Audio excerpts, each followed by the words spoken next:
Hello and welcome.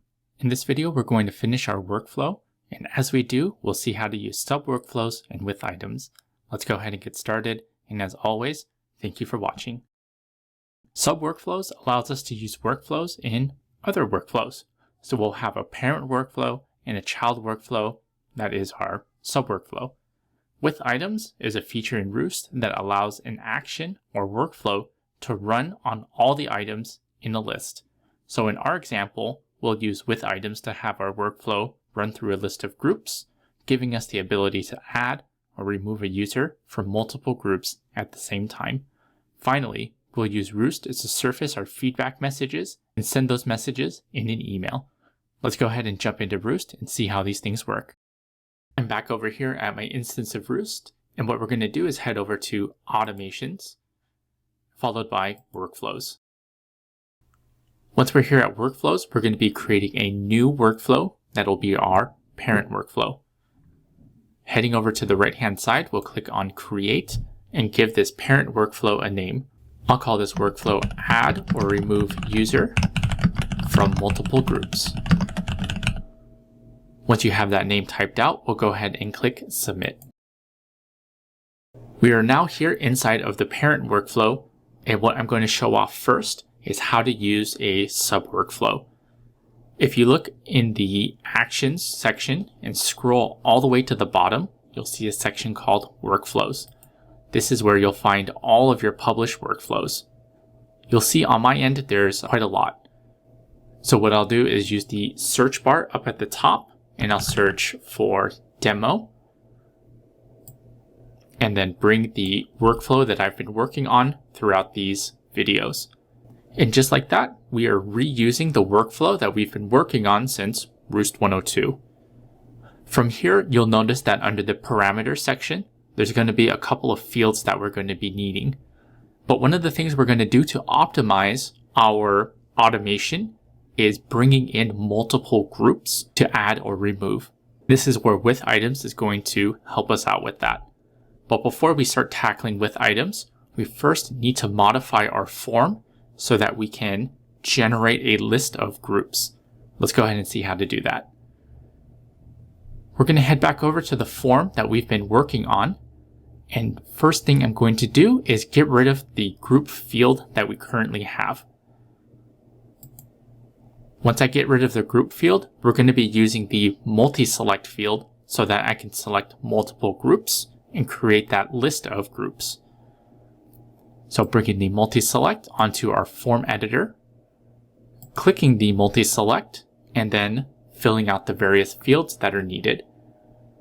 So the first thing here is, for the field name, we'll call it group IDs, so more than one. For the field label, we'll call this groups. For the field description, I'll put select multiple groups. We'll say this is a required field.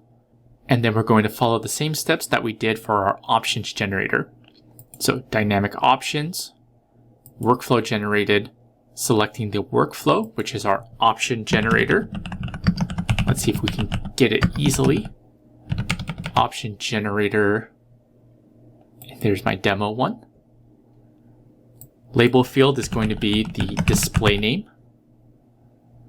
We'll need to set the trigger. So in this case, it's option generator. And then the workflow inputs are going to be coming from our form. So the inputs that are needed in order for this workflow to work. And then we're going to populate from field and then the user ID. And then from here, let's go ahead and click Save to save all of our changes, followed by Submit. So using the multi-select field to give the form filler the ability to select multiple groups. And as they do, it'll create a list that's going to be stored in group IDs. Let's head back over to our parent workflow. So just like what we did back in Rewst 102, when we specified the variables as input variables of the workflow. In this case, we've introduced a new input variable, group IDs, and we still need to specify the other input variables coming into this main workflow. So let's go ahead and do that. So we're going to select Configure Workflow Variables. Always make sure to add a time saved. I'll add my default 5 minutes. And then I'm going to select the input configuration and specify the inputs that are coming from our form. So one of the inputs will be our action variable. We'll add another one that's going to be our user ID context variable. And then the last variable coming in from our form is going to be the group IDs.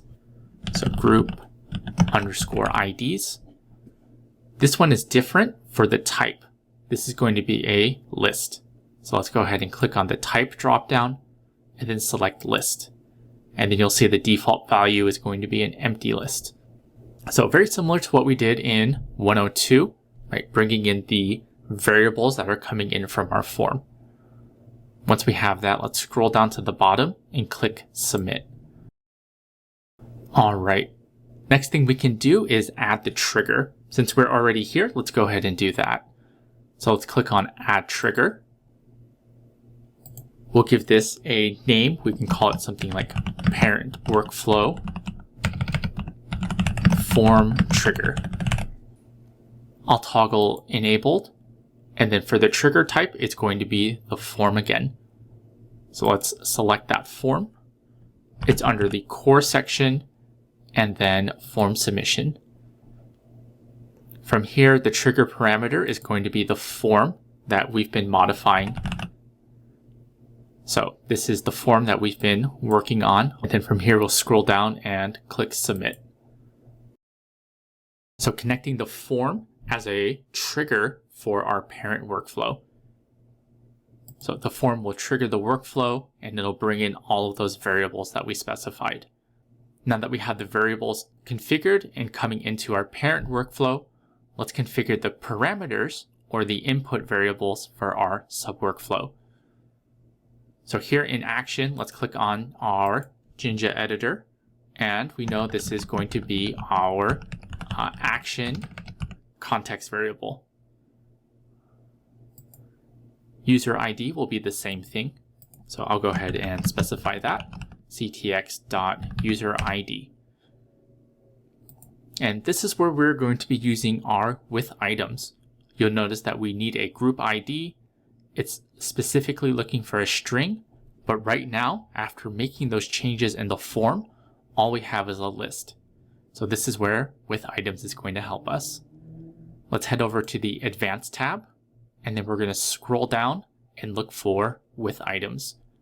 There's a brief description telling you what this is, and to sum it up, with items is a feature in Rewst that allows an action or a workflow to run or execute on each item or each thing of a list. So again, in our example, we will run through each group of the list that we've created called group IDs. So let's first specify under the with items the list that we want this sub-workflow to work with. So jumping into our Jinja editor, ctx.groupids, using the autocomplete here. So we're letting the sub-workflow know under the with items section, hey, this is the list that you're going to be running through. Let's head back over to the parameter section. And to have the with items feature implemented, we'll use a very specific syntax under the group section. So we'll click on the Jinja editor, and the syntax is going to be like this. Item, and then open close parentheses. So like a method or a function. And then from here, we'll close. So by specifying the with items, we're letting the workflow know that this is our list of items that we want to iterate through. And the way that we're going to iterate through each one of those items is using this special syntax, item with the open and close parentheses in a Jinja output statement. And this is how we're able to use sub-workflows and with items together. The last thing I want to highlight here before we show off the feature in action is back over in the Advanced tab. You'll see there is a section called Item Concurrency, and this allows us to have our sub-workflow run the action on a number of items at the same time. so concurrently or in parallel. In the documentation, we specify that the limit is 10, just so that we're not bogging down the platform with so many tasks running. So I'll set it to 3. It's a very simple number here. Now that we have it set, I'll publish all of this just to save my changes, and let's see this in action.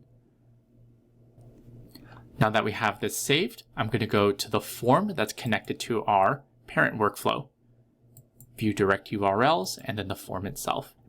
Be careful to use the form that's connected to the parent workflow. So I'll select my favorite user, CLUCK Norris. We will remove him from multiple groups. And then you'll see that I am able to select multiple groups at the same time. With all of my groups selected, let's go ahead and click Submit, and let's see if we can catch the results or the workflow in action. So jumping to the results, and then when I click in, you'll see that it is running, and you'll see that multiple instances of our workflow is running at the same time. And just like that, you'll see our workflow running in parallel. So using our sub workflows and our with items together to create this experience. Last thing we're going to be doing is implementing that feedback mechanism. We want to let the person who's filling out the form know whether our actions are successful or if something goes wrong. So let's go ahead and implement this. I'm going to head back over to the parent workflow. We're going to zoom out a little bit just to give us some more space. And the first thing I'm going to do is give our sub workflow an easier name to work with. You'll see that it is a pretty big name. So let's name it something more manageable. So I'll call it Modify Group Member, like so. Click on the check mark to save my changes. So sending an email out to our form filler. Just like what we did in Rewst 105, here in Rewst 106, the only thing we know about the user that we're modifying is their user ID. So we're going to go retrieve the user object so we can get things like their display name. So I'm going to head over to my search bar on the left-hand side. And then in graph, I'm going to be looking for the get user action. So we'll get the get user action, and then I'll add it towards the top of my parent workflow. Under the parameter section, we're going to need the user ID, and we know that, we have that. So clicking on the Jinja editor button, we'll go ahead and grab the user ID like so. Once we have the user ID squared away, we want to be able to get the display name of this user object. So just like what we did with the groups, we'll do the same thing with the user. So clicking on the transition for the action, we're going to create a data alias, and then we can call the data alias target user, and then using the result data.value pattern, result data.value to grab the result of the action.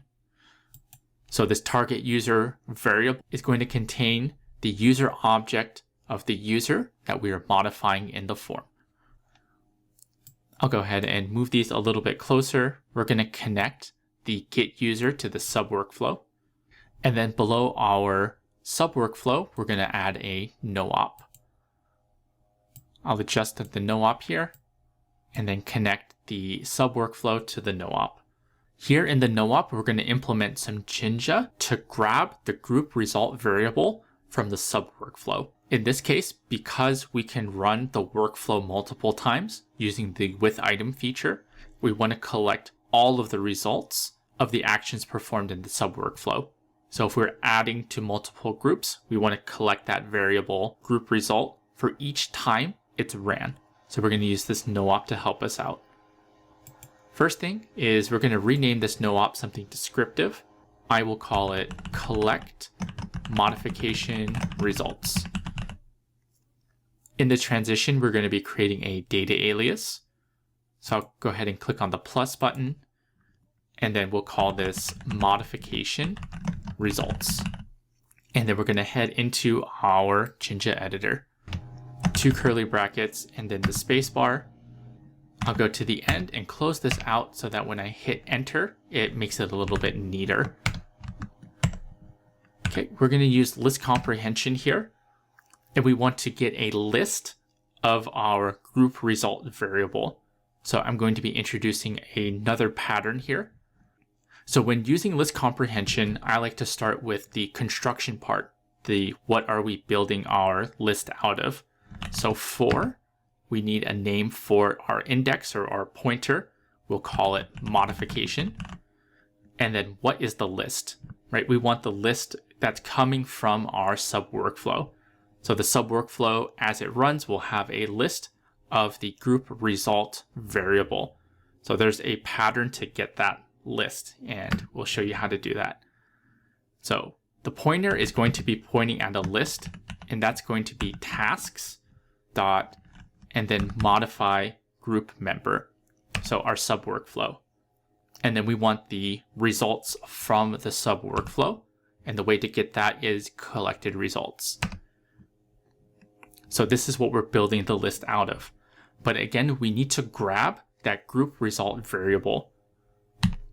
So with our pointer modification, as it's pointing to something, we can access specific attributes in the items we're pointing at in our list. So what we're going to be accessing is in the result, lowercase like this. And then we're going to be looking for group underscore result.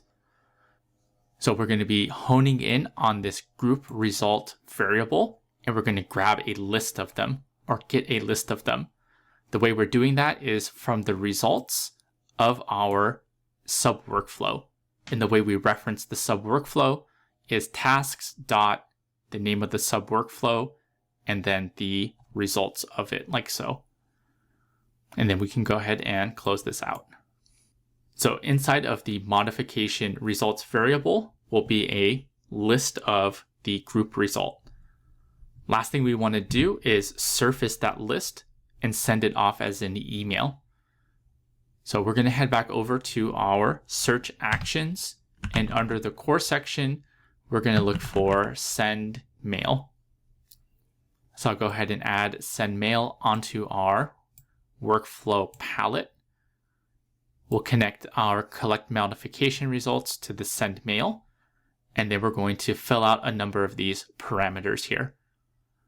For the sender, we'll go ahead and leave that one alone. For the recipient is going to be the person who filled out the form. And the person who filled out the form in the context is going to be the user. So if I look over here, user, and then their username, which is, in this case, my own email, since I've been the one filling out the form. So we'll use the username as the recipient of the email. So the person filling out the form. So jumping into our Jinja editor, right, we'll grab the context variable user and then honing in on the username and then closing this out. The subject of the email, let's jump into our Jinja editor, 2 curly brackets followed by a space bar. Since we know the user's display name, we can reference the actual user's name. So we can do that using the target user variable followed by their display name. We're going to use the filter D just to account for any oddities if the display name is like null or void, for example. And then we can say group modification. So the target user, the user we're modifying's name, followed by group modification. The title of the email could be something similar. So I'll copy and paste that into the title and then the actual message. So here in the message, it's where we're going to be grabbing our modification results. So we can say something like, the group membership for, and then the person we're modifying. So ctx.target user their display name, piping it over to the D filter, and saying something like has been modified. And then we can add the modification results messages, like so. CTX dot, then the modification results. And then we'll join each one of the messages in that list. So using the join, and as we do, we'll be adding a new line for each message, like so.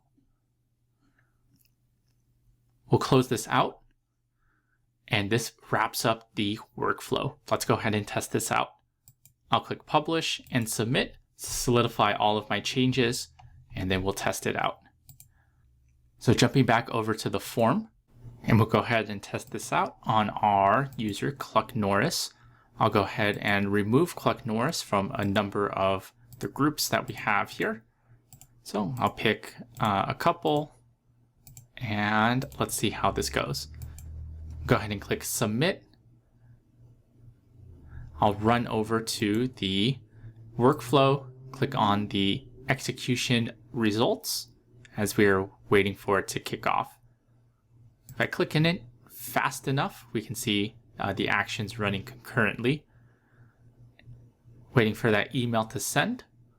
I got the notification, so I'll head over to my email, and then we'll see all of the messages for each of the groups that were removed. I want to thank you again for watching, and I'll see you in the next video.